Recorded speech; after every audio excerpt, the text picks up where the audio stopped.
வணக்கம். Welcome to கதை திரட்டு. இந்த வீடியோல நம்ம என்ன கதை கேட்க போறோம்னா, அவளும் பெண்தானே கதையின் 12வது பகுதி. நம்ம சேனலை இதுவரைக்கும் சப்ஸ்கிரைப் பண்ணாதவங்க சப்ஸ்கிரைப் பண்ணுங்க. பக்கத்தில் இருக்கிற பெல் ஐகானை கிளிக் பண்ணி ஆல்ங்கிற ஆப்ஷனை ப்ரெஸ் பண்ணுங்க. ஸோ தட் நான் போடுற கதைகளை உடனுக்குடனே நீங்க கேட்கலாம்.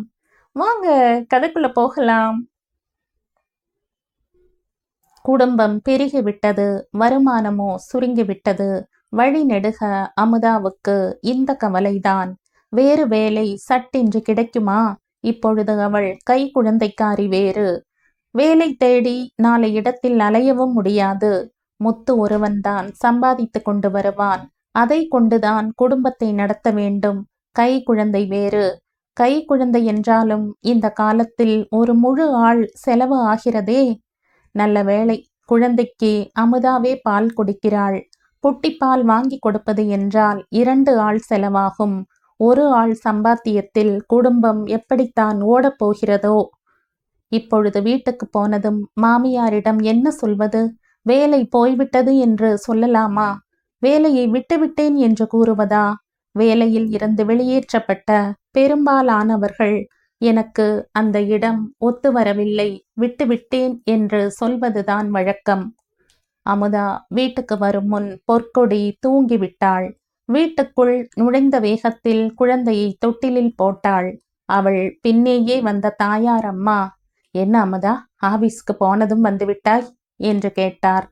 நான் ஆபீஸுக்கே போகவில்லையே அத்தை என்றாள் அமுதா. பிறகு? நான் வேலையை விட்டேன் அத்தை. அதை மேனேஜரிடம் சொல்லிவிட்டு வரத்தான் போனேன். ஏன் வேலையை விட்டாய்? ஏதாவது தகராறு ஆகிவிட்டதா? அதெல்லாம் ஒன்றுமில்லை அத்தை.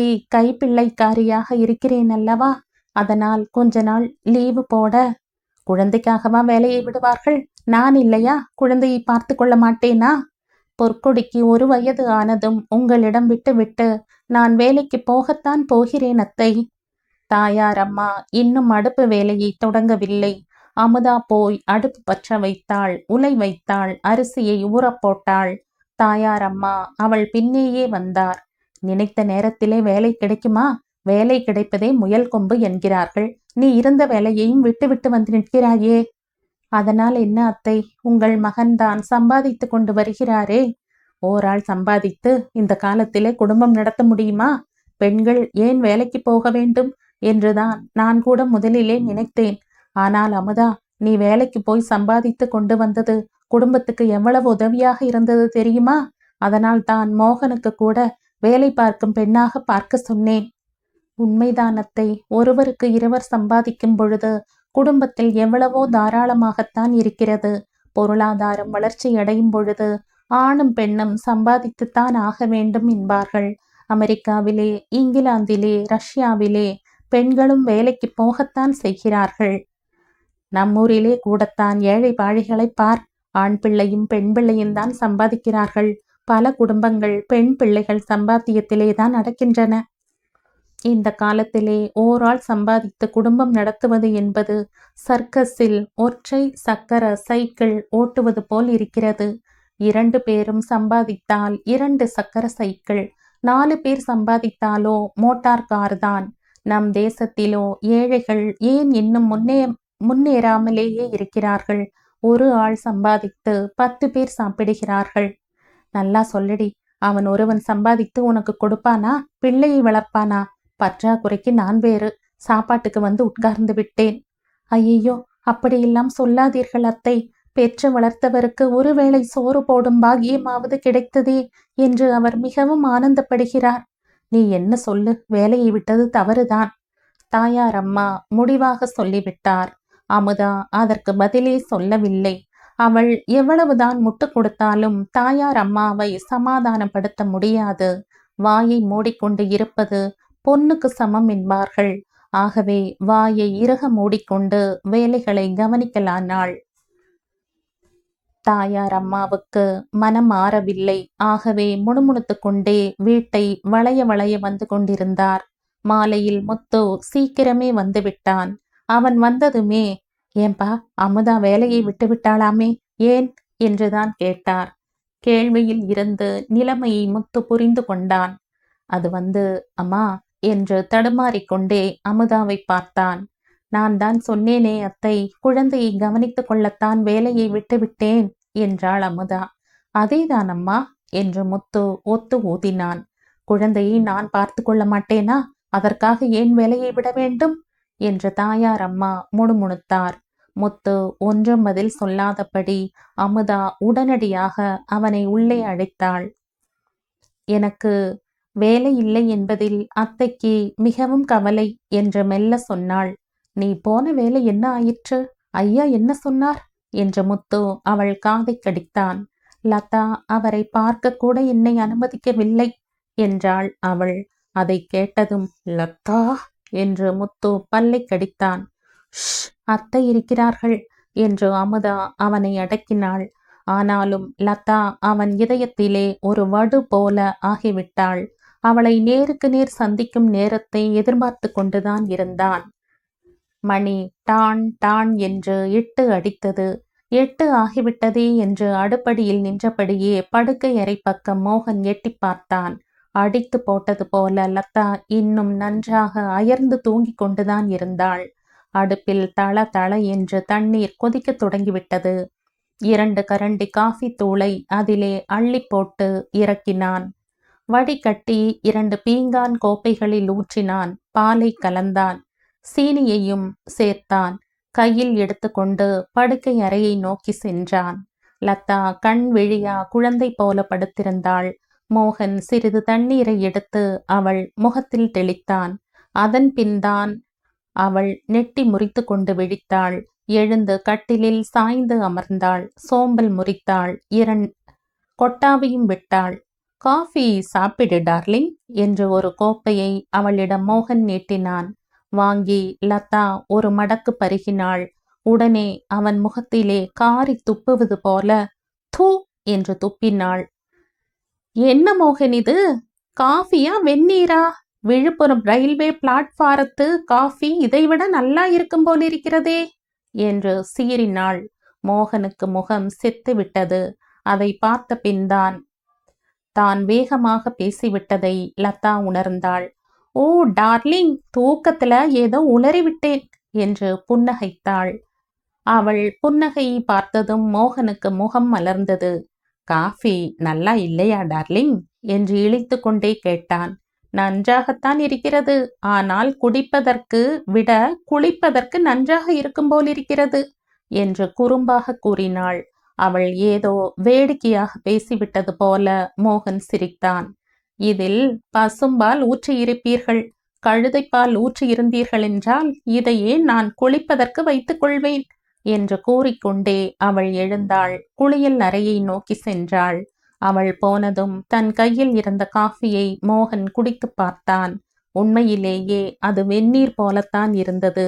அவள் தயாரித்த காஃபியில் வெந்நீர், காஃபி தூள், பால், சீனி ஆகிய 4ம் சேர்த்திருந்தான். ஆனால் அதை குடித்த போது இந்த 4ம் தனித்தனியே நின்றன. விளக்கெண்ணெய் குடிப்பது போல மூக்கை பிடித்து கொண்டு அதை குடித்து முடித்தான். தாயார் அம்மாவை வீட்டை விட்டு வெளியே அனுப்பியதில் இருந்து மோகனின் வாழ்க்கையே மாறிவிட்டது. லதாவும் மாறிவிட்டாள். அவள் சினிமா நட்சத்திரம் போல் நடக்கத் தொடங்கினாள். அவன் நட்சத்திர கணவனானான். காலையில் அவன்தான் அவளுக்கு திருப்பள்ளி எழுச்சி பாட வேண்டும், காஃபி தயாரித்து கொடுக்க வேண்டும். குளித்து முடித்ததும் சாப்பிட ஹோட்டலுக்கு போய் வருவார்கள். 3 வேளை சாப்பாடுமே ஹோட்டல்தான் என்றாகிவிட்டது. இல்லாவிட்டால் மோகன்தான் சமைக்க வேண்டும்.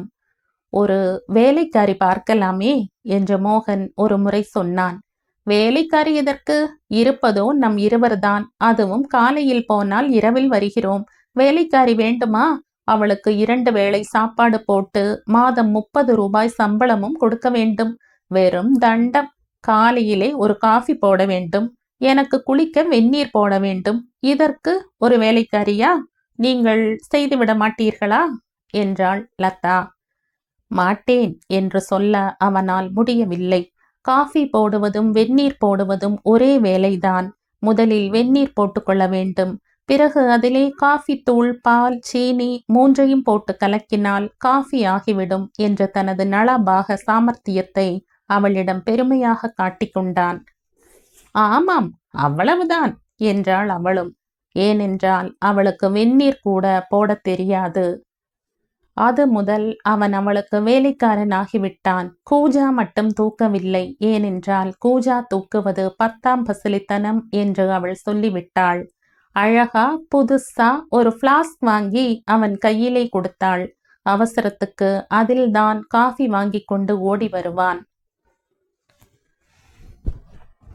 லதா குளித்துவிட்டு வந்தாள். சரியாக உடுத்தி கொள்ளாமல் வந்த உடை அவளது இளமையை வெளிச்சம் போட்டு காட்டியது.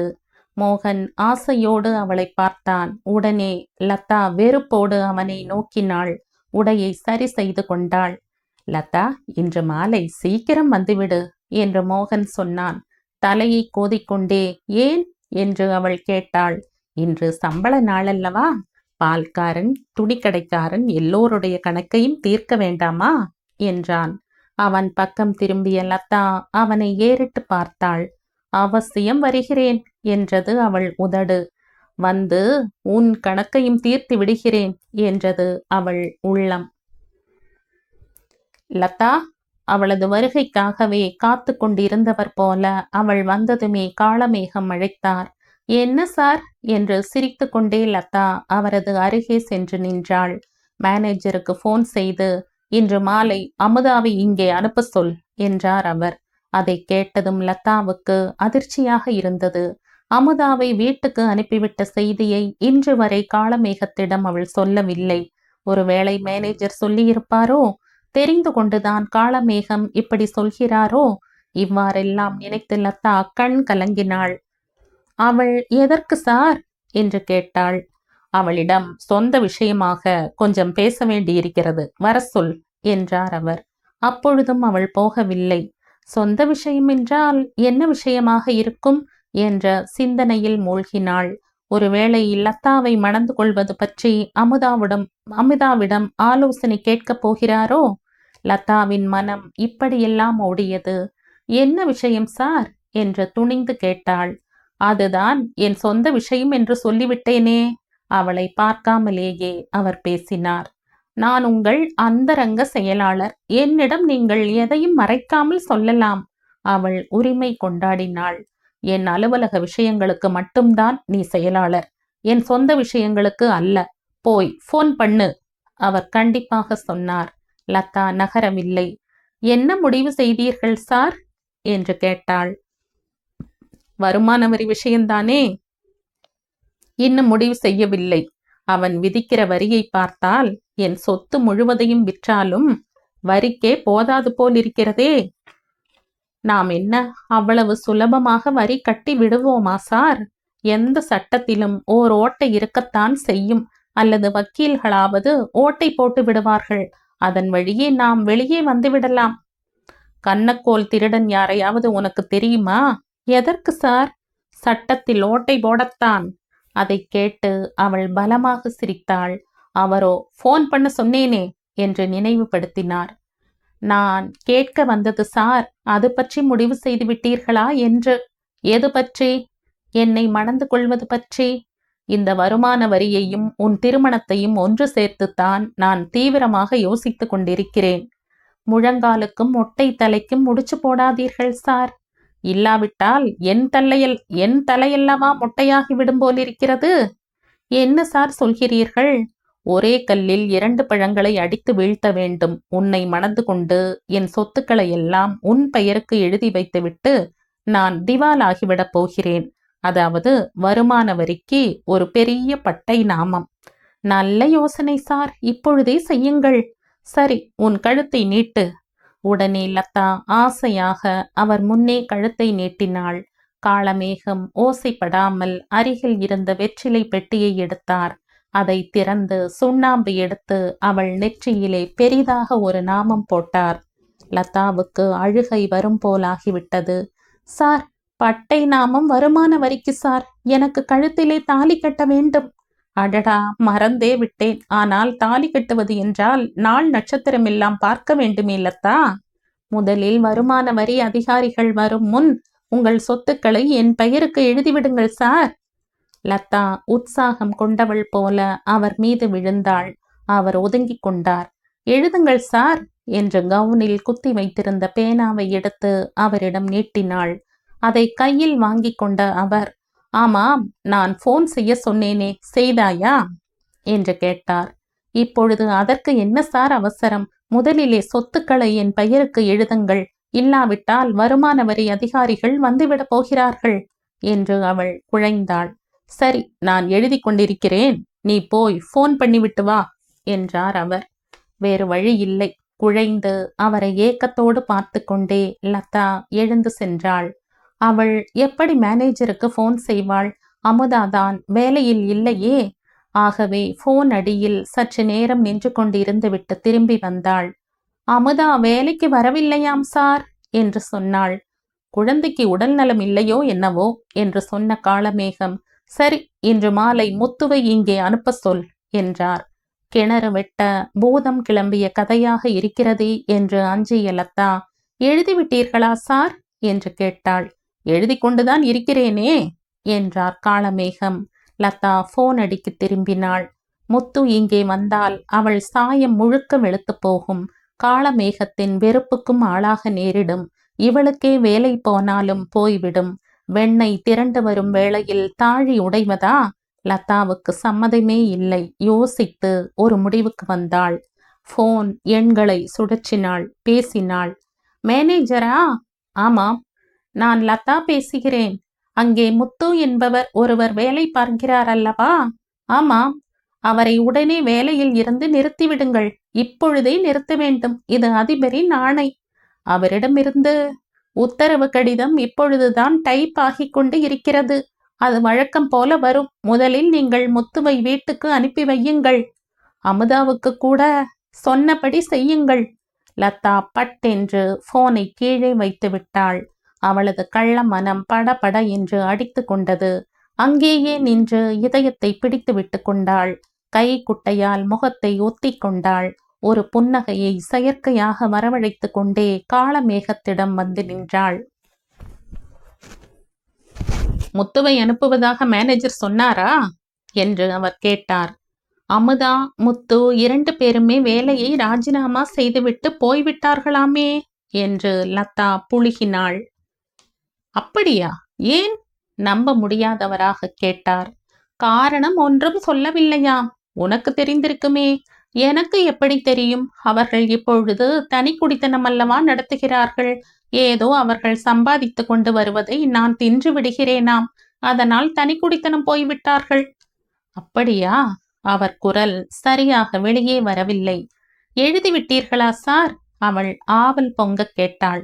எழுதலாம் என்றுதான் பார்த்தேன், ஆனால் பேனாவில் மை இல்லை என்ற பேனாவை அவளிடம் திருப்பி கொடுத்து கொண்டே காளமேகம் எழுந்து சென்றார். லதாவால் இந்த ஏமாற்றத்தை தாங்கிக் கொள்ள முடியவில்லை. கைக்கு எட்டியது வாய்க்கு எட்டாதது போல இருந்தது. ஆத்திரத்தில் முகம் சிவந்தது. கண்கள் கலங்கின. எவ்வளவு நல்ல வாய்ப்பு! இந்த பேனா இப்படி சதி செய்து விட்டதே! ஆத்திரம் அனைத்தையும் பேனா மீது காட்டினாள். அதை அப்படியே உயர்த்தி மேசை மீது ஓங்கி ஒரு குத்து குத்தினாள். பேனாவின் நாக்கு 2ஆக பிளந்தது. மாலையில் வீடு திரும்பிய போது கூட இதே ஏமாற்றந்தான் லதாவின் இதயத்தை அரித்து கொண்டிருந்தது. பனியில் நனைந்த ரோஜா போல அவள் முகம் வெளுத்து போயிருந்தது. வெடிக்க போகும் எரிமலை போல ஆத்திரம் நிறைந்து காணப்பட்டாள். பெரிய இடி முழக்கத்துடன் பேய் மழை கொட்டப்போகும் கார் மேக கூட்டம் போல அவள் முகம் காணப்பட்டது. அவள் வீட்டுக்குள் நுழைந்த போதே கடன்காரர்கள் நின்று கொண்டிருந்தார்கள். அவர்களை பார்த்ததும் அவளது வெறுப்பு அதிகமாயிற்று. அவர்கள் நடுவே மோகன் நின்று கொண்டிருந்தான். அவர்களின் கடனை தீர்க்க அவன் ஓராள் சம்பளம் போதாது. ஆகவே லதா வரட்டும் என்று அவர்களை நிறுத்தி வைத்திருந்தான். அவள் வந்ததும், சம்பளம் வாங்கி வந்து விட்டாயா லதா? கொடு என்று மோகன் கையை நீட்டினான். அவள் அவனை முறைத்து பார்த்தாள். எதற்கு? இவர் பால்காரர், அவர் துணிக்கடைக்காரர், ஹோட்டல்காரர், இவர்களுக்கெல்லாம் கொடுக்க வேண்டாமா? கொடு. உங்கள் பணத்தை கொடுங்கள். போதாதே? போதாதே என்றால் மீண்டும் கடன் சொல்லுங்கள். உன் பணத்தையும் கொடுத்தால் சரியாகிவிடும். இதோ பாருங்கள், வீட்டு செலவையெல்லாம் உங்களுடையதுதான். உங்களுக்கு சம்பாதித்து கொட்டுவதற்காக நான் வேலைக்கு போகவில்லை. இதற்கு விருப்பம் என்றால் சொல்லுங்கள், நான் வீட்டில் இருக்கிறேன். இல்லாவிட்டால் நானும் வெளியே போய்விடுகிறேன். முகத்தில் அடித்தது போல சொல்லிவிட்டு அவள் உள்ளே போய்விட்டாள். மோகன் சூடுபட்ட பூனை போல ஆனான். இத்தனை பேர் முன்னாலே அவள் அப்படி பேசிவிட்டது அவனுக்கு அவமானமாக இருந்தது. சற்று நேரம் தலையை தொங்க போட்டு கொண்டு நின்றான். பிறகு அசடு வழிய எதிரில் நின்றவர்களை பார்த்தான். ஆபீஸில் ஏதோ தகராறு போல் இருக்கிறது. அந்த கோபந்தான், வித்தியாசமாக நினைத்து கொள்ளாதீர்கள் என்று எதிரில் இருந்தவர்களிடம் பூசி மெழுகினான். தனது சம்பளத்தை எடுத்து ஆளுக்கு கொஞ்சமாக பங்கு வைத்து கொடுத்தான். இப்போது இதை வைத்துக் கொள்ளுங்கள், மீதியை பிறகு நானே கொண்டு வந்து கொடுக்கிறேன் என்று நல்ல வார்த்தை சொல்லி அவர்களை அனுப்பி வைத்தான். அவர்களை சமாதானப்படுத்தி விட்டாலும் அவனால் தன்னைத்தானே சமாதானப்படுத்திக் கொள்ள முடியவில்லை. லதா இன்று அப்படி பேசிவிட்டது பொங்கல் சோற்றை விரும்பி சாப்பிட்டு கொண்டு இருக்கும் பொழுது வாயிலே 2 கல் சிக்கிக் கொண்டது போல இருந்தது. கன்னத்தில் கை வைத்தபடி அப்படியே உட்கார்ந்து விட்டான். அவன் இதயம் அவமானத்தை நினைத்து நினைத்து அனல் பட்ட மெழுகு போல உருகியது. தாயார் அம்மாவை வீட்டை விட்டு விரட்டிய நாளில் இருந்து அவரை மோகன் நினைத்ததே இல்லை. லதா நினைக்கவும் விடவில்லை. நினைப்பான் போல தோன்றினாலே அவனை கட்டி அணைத்துக் கொள்வாள். அந்த அணைப்பிலே உலகத்தையே அவன் மறந்து விடுவான். ஆனால் இப்பொழுது தாயார் அம்மாவை நினைத்தான். பெற்ற தாய் தந்தை இருந்தால் உனக்கு இந்த துயரெல்லாம் வருமோ ஐயா என்ற பழைய பாடல் கூட அவன் நினைவில் வந்தது. லதா ஏன் இன்று இப்படி நடந்து கொண்டாள்? மெய்யாகவே அவளது சம்பளத்தை அவனிடம் அவள் கொடுக்கப் போவது இல்லையா? நினைக்கவே மோகனுக்கு விழி பிதுங்கியது. அவன் ஒருவனது சம்பளம் ஹோட்டல்காரர் கடனுக்குத்தானே சரியாக இருக்கும். லதா உண்மையிலேயே வேறு யார் மீதும் கோபமாகத்தான் வந்திருப்பாளோ என்று நினைத்தான். அப்பொழுதுதான் குளிர் முகத்தில் கோபம் கொந்தளிக்க அவள் வீட்டுக்குள் நுழைந்தது அவன் நினைவுக்கு வந்தது. வீட்டுக்குள் சென்று லதாவிடமே கேட்டுவிட்டால் என்ன என்று எண்ணினான். அவளும் அவன் எப்பொழுது உள்ளே வந்தான் அவன் கணக்கை தீர்ப்போம் என்றுதான் காத்து கொண்டிருந்தாள். உள்ளே செல்ல மோகன் எழுந்தான்.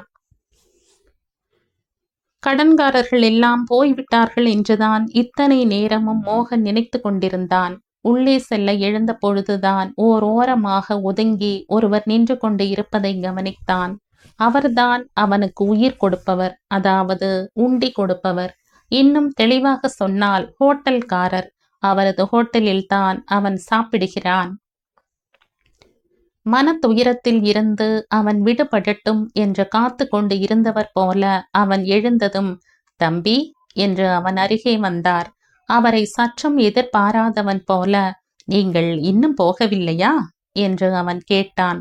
துயர காலத்திலேதான் ஒருவனுக்கு துணை வேண்டும் என்று என் ஓட்டலிலே சாப்பிடுகிறவர்களை வெறும் வாடிக்கைக்காரர்களாக நான் நினைப்பது இல்லை. என் குழந்தைகளாகவே மதிக்கிறேன். அவர்களின் இன்ப துன்பங்களில் பங்கு கொள்ள விரும்புகிறேன் என்றார் ஹோட்டல்காரர். அப்படி சொல்ல அவருக்கு தகுதி இருந்தது. அவருக்கு 50 வயதுக்கு குறையாது. நான் 30 ஆண்டுகள் குடும்பம் நடத்தியவன். எனக்கு மனைவி ஒருத்தி அல்ல, 2 பேர். அந்த அனுபவத்தை கொண்டு சொல்கிறேன். பெண்டாட்டி 2 என்றால் திண்டாட்டம் 1000. சரியான அனுபவமாகத்தான் இருக்கும். அவர் என்ன சொல்ல போகிறார் என்பதை அறிந்து கொள்ள மோகன் அவரை ஆவலோடு பார்த்தான். தம்பி, பெண்களை வைக்க வேண்டிய இடத்திலே வைக்க வேண்டும். அவர்களுக்கு அதிக இடம் கொடுத்தால் ஆண்களின் தலையிலேயே மிளகாய் அரைத்து விடுவார்கள். பெண்கள் மீது அளவுக்கு மீறி ஆசை வைக்க கூடாது. அதுவே ஆண்களுக்கு ஒரு பலவீனமாகி அவர்களை பெண்களுக்கு அடிமையாகவும் ஆக்கிவிடும். மோகன் பதில் சொல்லவில்லை. ஆனால் அவர் சொல்வது அவனது அனுபவத்திலேயே உண்மை போல தோன்றியது. லதாவுக்கு அவன் ஓர் அடிமையைப் போலவே இருந்தான். அவள் மீது அளவுக்கு மீறி ஆசை வைத்திருப்பதுதான் அதற்கு காரணமா? மோகன் சிந்தனையோடு எதிரில் இருந்த சுவரை பார்த்தான். அதில் மாட்டியிருந்த ஒரு படம் அவன் கண்களில் பளிச்சென்று பட்டது. அது பரமசிவத்தின், எந்த அரசியல்வாதியும் அல்ல, கைலாயத்திலே வாழும் கடவுளின் படம். அவர் பக்கத்திலே பார்வதி, தலையிலே இன்னொரு பெண். பிறை நிலவு என்பது அவள் பெயராம். பெண்களை வைக்க வேண்டிய இடத்திலே வைக்காவிட்டால் ஆண்களின் தலையிலே ஏறிவிடுவார்கள் என்பதற்கு இந்த படமும் மத்தாட்சியா? பதில் சொல்லாவிட்டாலும் மோகன் பேச்சை ஆவலோடு கேட்டான். உலக வரலாறு படித்திருக்கிறாயா தம்பி? உலகத்தில் மனிதர்கள் தோன்றிய காலத்தில் பெண்களின் ஆதிக்கம்தான் இருந்தது. பெண்களுக்கு அடிமைகளாக ஆண்கள் இருந்தார்கள். உலகத்தின் ஏதாவது ஒரு மூலையில் இன்னும் பெண்ணாதிக்கம் இருக்கத்தான் செய்கிறது. இதோ இருக்கும் கேரளாவில் இன்னும் குடும்பங்களில் ஆண்களை விட பெண்களுக்குத்தானே செல்வாக்கு அதிகம். காலப்போக்கில் உடல் பலவீனத்தால் பெண்கள் அடிமையானார்கள். அதே நேரத்தில் உடல் சுகத்துக்கு அடிமையான ஆண்கள் இன்னும் பெண்களுக்கு அடிமையாகத்தான் இருக்கிறார்கள். பெரிய வேதாந்தியின் உபதேசத்தை கேட்பது போல அவருடைய வாயையே மோகன் பார்த்து கொண்டிருந்தான். அவரும் தாடி வளர்த்து ஒரு வேதாந்தியைப் போலவே இருந்தார். அவர் சொல்வது எல்லாம் உண்மையாக அவனுக்கு தோன்றியது. பெண்கள் ஏன் ஆண்களின் நிழலில் நிற்கிறார்கள்? அவர்களுக்கு தங்களை தாங்களே காப்பாற்றிக் கொள்ளும் திறமை இல்லை. பசியிடம் இருந்தும் பகைவர்களிடம் இருந்தும் தங்களை பாதுகாத்துக் கொள்ள ஆண்களின் துணை அவர்களுக்கு தேவை. அந்த அவசியம் இல்லாவிட்டால் அவர்கள் ஆண்களை மதிக்கவே மாட்டார்கள். உன் மனைவியையே எடுத்துக்கொள். அவள் சம்பாதிக்கிறாள். ஆகவே உன் தயவு, துணை, பாதுகாப்பு அவளுக்கு தேவையில்லை. எனவேதான் உன்னை எடுத்து எறிந்து பேசுகிறாள். முதலில் அவளை இருக்க வேண்டிய இடத்திலே வை. அடுப்படிக்கு அனுப்பு. பிறகு பார், நீ சொல்கிறபடியெல்லாம் நடப்பாள். அவள்தான் சம்பளத்தை அவன் கையில் கொடுக்க மாட்டேன் என்கிறாளே, பிறகு ஏன் அவள் வேலைக்கு போக வேண்டும்? மோகன் இப்படி நினைத்தான். ஆனால் அதை அவளிடம் எப்படி சொல்வது? அவனுக்கு நடுக்கமாக இருந்தது. அவன் நடுங்குவதை அந்த பொல்லாத மனிதர் எப்படியோ அறிந்து கொண்டு விட்டார். ஆண்மகனுக்கு தைரியம்தான் அழகு. ஆடுகிற மாட்டை ஆடி கறக்க வேண்டும், அடிக்கிற மாட்டை அடித்து கறக்க வேண்டும். அடியாத மாடு படியாது என்றார். லதாவை அடிப்பதா? மோகனுக்கு கால் கைகள் நடுங்கின. பெண்டாட்டியை அடிக்காதவன் ஆண் பிள்ளையே அல்ல. அடிப்பதுதான் அவனுக்கு பெருமை. அப்பொழுதுதான் அவனது ஆண்மையை பார்த்து அவளும் பெருமைப்படுவாள். கொட்டினால் தான் தேள் என்று தெரியும். இல்லாவிட்டால் பிள்ளை பூச்சியாகத்தான் நினைப்பாள். நான் சொன்னபடி ஒரு முறை செய்து பார். கை மேல் பலன் கிடைக்கும். நான் வரட்டுமா? தாடியை தடவிக்கொண்டே அவர் போய்விட்டார். அவர் சொன்ன கருத்துக்களை அவன் சற்று நேரம் அசை போட்டான். அத்தனையும் பொன்மொழிகள் போல அவனுக்கு தோன்றின. ஆனால் கையை நீட்ட சொல்கிறாரே, அது ஒன்றுதான் அவனுக்கு அச்சமாக இருந்தது. வீரனிடம் வாளை கொடுத்தால் சுடற்றுவான். கோழையிடம் கொடுத்தால் வாளை கையிலே பிடிக்கவே நடுங்கத்தானே செய்வான். வாளை முறுக்கி விடுவதாலேயே கழுதை காளையாகி விடுமா? பிறகு மனதை திடப்படுத்தி கொண்டு மோகன் உள்ளே சென்றான். உள்ளே அவனது கணக்கை தீர்க்க லதா காத்து கொண்டிருந்தாள். அவனை பார்த்ததும் கருப்பு குடையை கண்ட காளை மாடு போல வெறித்தாள். என்ன, உபதேசமெல்லாம் முடிந்ததா என்று பல்லை கடித்து கொண்டு கேட்டாள். அந்த கீதா உபதேசத்தை இவளும் கேட்டுக்கொண்டுதான் இருந்தாளா? ஒட்டு கேட்பதுதான் பெண்களின் தனி உரிமையாயிற்றே. மோகன் அச்சத்தால் அதிர்ந்தான். 2 பெண்டாட்டிக்காரர், அவர் கஷ்டத்தை சொல்லிவிட்டு போகிறார் என்று சமாளித்தான். எத்தனை பெண்டாட்டி இருந்தால் என்ன? நீங்கள் பார்த்தீர்களே படம், பரமசிவன், அவருக்கும் 2 பெண்டாட்டிதான். ஆனால் ஒரு மனைவியையாவது தரையிலே கால் படும்படியாக அவர் விட்டிருக்கிறாரா? ஒருத்தியை இடுப்பிலே தூக்கி வைத்துக் கொண்டார், இன்னொருத்தியை தலையிலே தூக்கி வைத்துக் கொண்டார். எதற்காக? பெண்டாட்டியை தலையிலே தூக்கி வைத்து கொண்டாட வேண்டும் என்பதை உங்களை போன்றவர்களுக்கு உணர்த்தத்தான். தெரிகிறதா என்று இறைந்தாள். தெரிகிறது என்று பெருமாள் மாடு போல அவன் தலையை அசைத்தான். நான் உறுதியாக சொல்கிறேன், என் சம்பளத்தை உங்கள் கையிலே கொடுக்க மாட்டேன். ஓடியாடி 4 காசு தேடி பெண்டாட்டி பிள்ளைகளை காக்க வேண்டியது கணவரின் கடமைதானே? ஆமாம் என்று அவன் தலையாட்டினான். ஆனால் என் சம்பளம் மட்டும் போதவில்லையே என்று சற்று மெதுவாக சொன்னான். பெண்டாட்டியை வைத்து வாழ வக்கு இல்லாதவன் அம்மா, தாயே, போய்விட்டு வா என்று அனுப்பிவிட வேண்டியதுதானே? மோகனுக்கு பகீர் என்றது. அவள் தன்னை விட்டு போய்விடுவாளோ என்று பயந்தான். பாரதியாரை துணைக்கு அழைத்தான். லதா, நீ ஒரு புதுமை பெண். புதுமை பெண்கள் கணவன் ஒருவனை கைப்பிடித்து அவன் காரியம் யாவிலும் கை கொடுக்க வேண்டும் என்று பாரதியார் பாடியிருக்கிறார் என்றான்.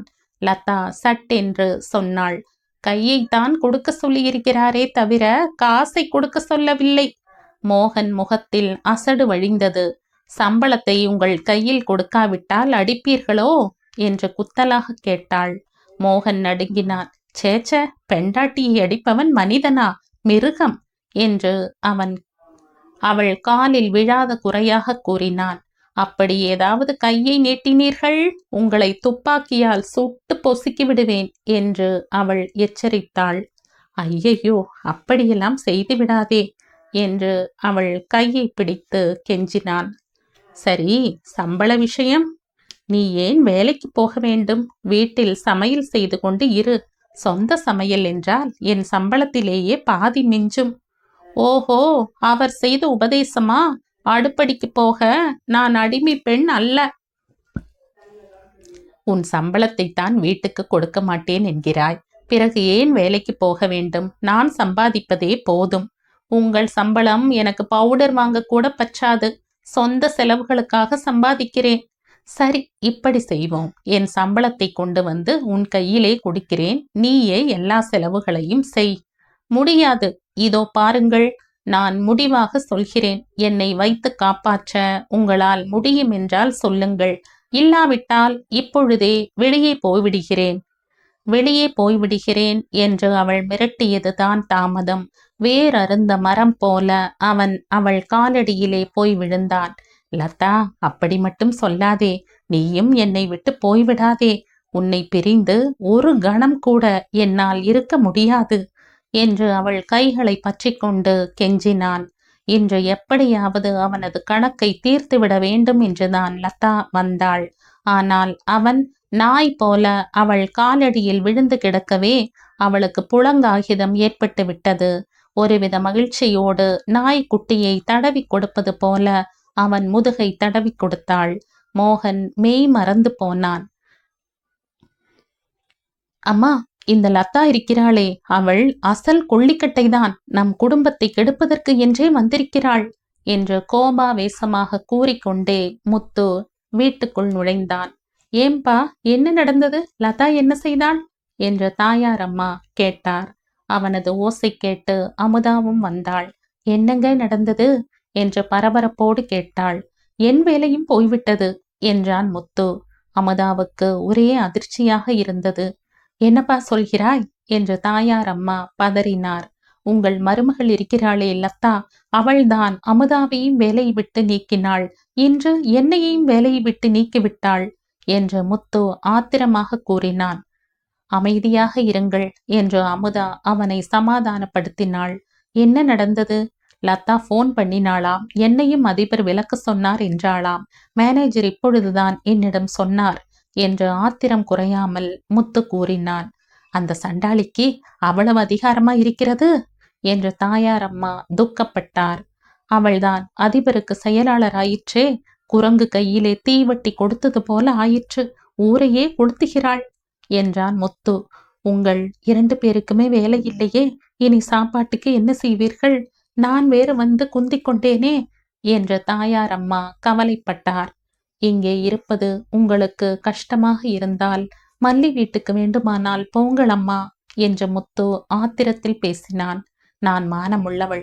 மகன் வீட்டிலே பட்டினி கிடந்து செத்தாலும் சாவேனே தவிர மருமகன் வீட்டுக்கு போக மாட்டேன் என்று தாயார் அம்மா உறுதியாக சொன்னார்.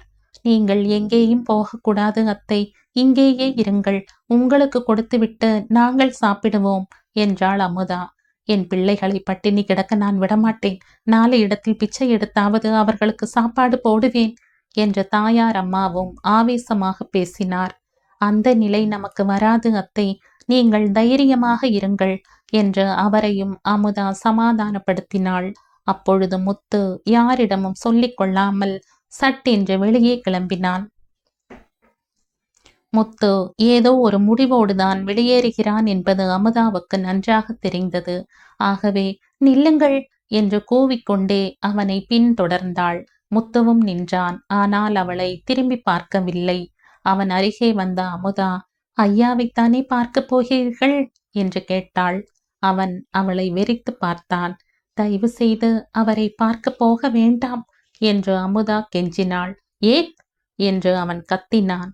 நீங்கள் ஐயாவை பார்த்து முறையிட்டால் அவர் லதாவுக்கு தண்டனை வழங்குவார். அவள் வேலையும் போய்விடும். மோகன் மீது சீறி பாய்வாள். பிறகு எல்லோருக்கும் கஷ்டந்தான். அவர்களாவது நன்றாக இருக்கட்டும் என்று அவள் பாசத்தோடு சொன்னாள்.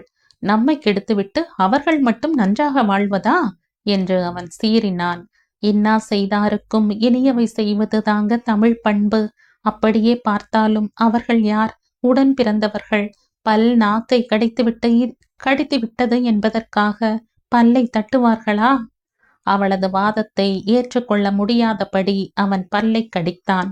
இதெல்லாம் ஐயாவுக்கு தெரிந்தால் லதாவை பற்றி எவ்வளவு மோசமாக நினைப்பார். அவள் நம் வீட்டு மருமகள். அவளுக்கு ஓர் அவப்பெயர் என்றால் அது நம் குடும்பத்துக்கே கெட்ட பெயர் அல்லவா?